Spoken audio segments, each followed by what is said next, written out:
Good morning, have a nice day.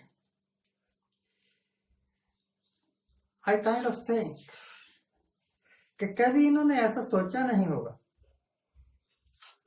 Modi and company ने इन्होंने कभी ऐसा सोचा नहीं होगा कि इतने बुरे देखने पड़ जाएंगे दिन।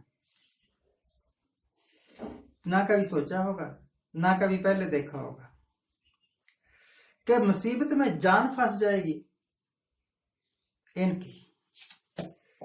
आम आदमी सोचता है,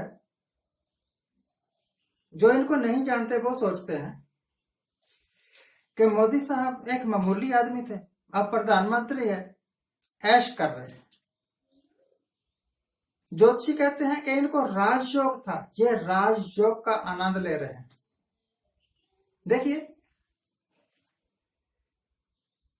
जब कोई लड़की कुंवारी होती है ना, तो उसको चाव होता है कि मेरी शादी हो जाए, मेरा अपना परिवार हो। फरीदा जा कुंवारी चाव विवाहित मामले यह पश्चाताव के वत कुंवारी ना थी है। शादी होने के बाद जो मुसीबतें आती है ना, उन मुसीबतों के साथ जूझते हुए लड़की के दिल में सिर्फ एक ही पछतावा रह जाता है कि अब वो दोबारा कुंवारी नहीं हो सकती। प्रधानमंत्री बन गए हैं, यह खुशी की बात थी, पर ये मुसीबतें देख के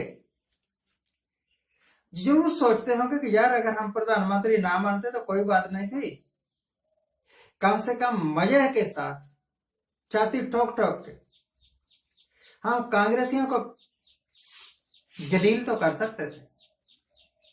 डॉक्टर मनमोहन सिंह के बारे में जो भी ऊट पटांग गंडशंट था बक सकते थे, कोई पूछने वाला नहीं था।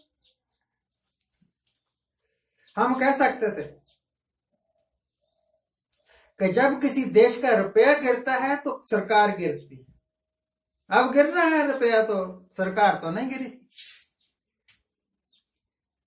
दूसरे की आंख का बाल नजर आता है, अपनी आंख का शरीर तो नजर ही नहीं आता ना। एक तरफ तो कोविड बीमारी से निपटना मुश्किल हो गया सरकार को। कच्ची पिल्ली सी जैसे भी थी, कोविड वैक्सीन लगानी शुरू कर दी लोगों को, और लोग भी लगवा रहे, क्योंकि मुफ्त में मिल रही है ना, इस करके लगवा रहे हैं।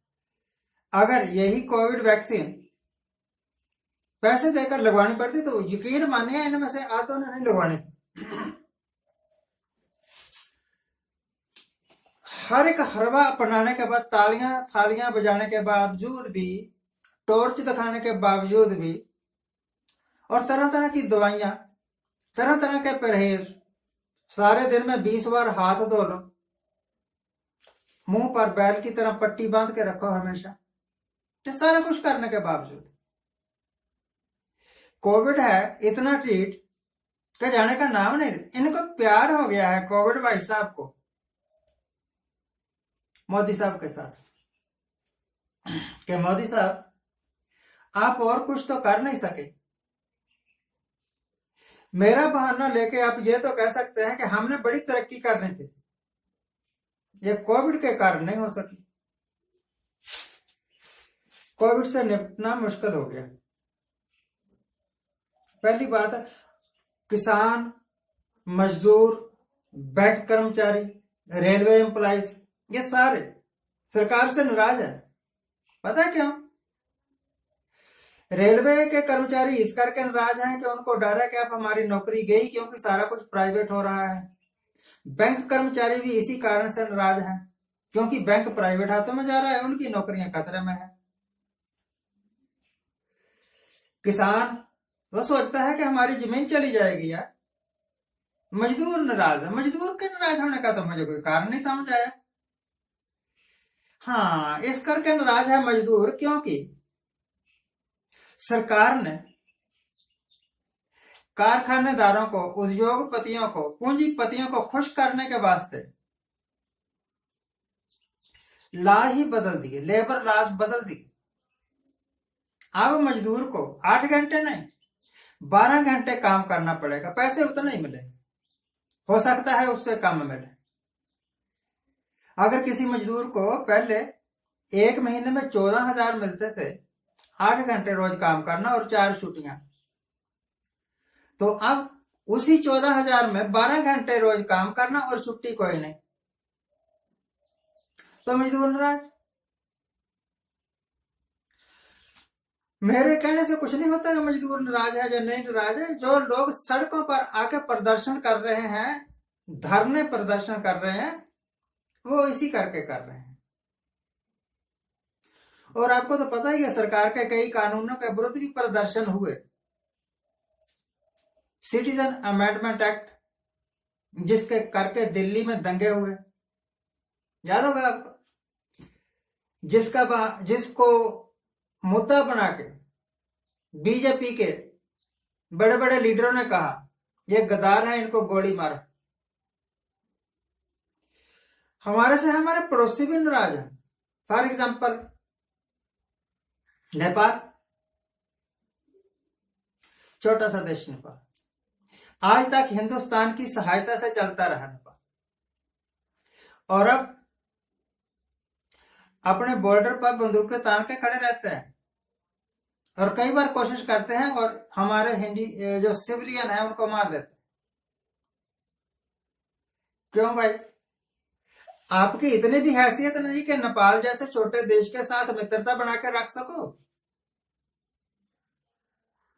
जिनके साथ ये पींगे छूटते हैं वो तो नाराज हो ही गए, हमारी जमीन हड़प गए।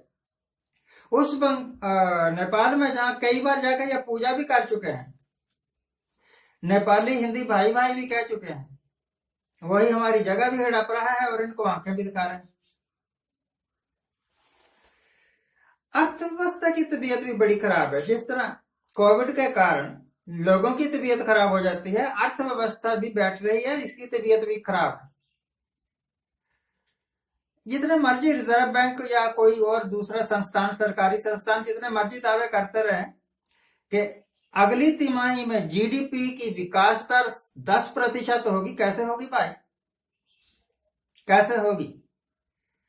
आधे से ज्यादा कारखाने बंद हैं, इतनी बेरोजगारी हो गई है, और आप कहते हैं कि और किसानों का जो माल है, किसानों का उत्पाद है, वो पिछले साल की बदौलत 70%, 60% कीमत पर बिक रहा है। जो चीज 2,000 रुपए क्विंटल बिक रही थी, अब 1,100 रुपए क्विंटल बिक रही है, 1,400 रुपए क्विंटल में। तो कैसे होगी विकास दर ज्यादा? और पांचवी चीज ये है कि सरकार को ये सरकारी संस्थान बेचने पता क्यों पड़ रहे हैं? सरकार पैसा इकट्ठा करना चाहती है कि कम से कम अपने जो कर्मचारी है उनकी तनख्वाहों का तो जुगाड़ कर लें।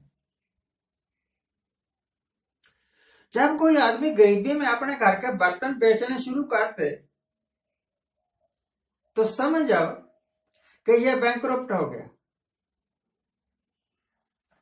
और सरकार भी संस्थान बेचे, सरकार कोई संस्थान बेचे, फॉर एग्जाम्पल रेलवे बेचे, एयरपोर्ट बेचे या कुछ बेचे, प्राइवेट हाथों में दे दे, या कोई आम आदमी, घरेलू आदमी अपने घर के बर्तन बेचे, एक ही बात है, one and the same thing. तो क्रिटिसिज्म तो होगा ना। इन्होंने कहा था कि हम विकास करेंगे और बेच रहे हैं घर की चीजें। इन्होंने कहा था कि जीडीपी बहुत ज्यादा बढ़ेगी और चली गई माइनस में। इनकी योजनाएं, 150 योजनाएं जो इन्होंने अनाउंस की, लागू की, आज उनका पता ही नहीं है वो कहां है कहां नहीं है। तो समझ जाइए कि यह सरकार एक फेल सरकार है। कभी देखा नहीं होगा, कभी सोचा नहीं होगा ऐसा कि इस तरह मुसीबत में जान फंस जाएगी। आम लोगों को लगता होगा कि श्री 1008 नरेंद्र मोदी जी महाराज बहुत सुखी आदमी है, परंतु टुच्चे से टुच्चा आदमी, छोटे से छोटा आदमी भी कहता है कि ये सबसे बड़े झूठ है, और वो प्रूफ देते हैं कि इनके झूठ के। ऐसे में कैसे कहें कि ये एक बहुत सक्सेसफुल प्रधानमंत्री। आज के लिए इतना ही। आज जिनका जन्मदिन है उनको हैप्पी बर्थडे। आज जिनकी मैरिज एनिवर्सरी है उनको बहुत बहुत शुभकामनाएं। सारा सुखी रहिए, आनंद प्रसन्न रहिए। इस सरकार को मेरी संवेदनाएं भी हैं, शुभकामनाएं भी हैं कि शायद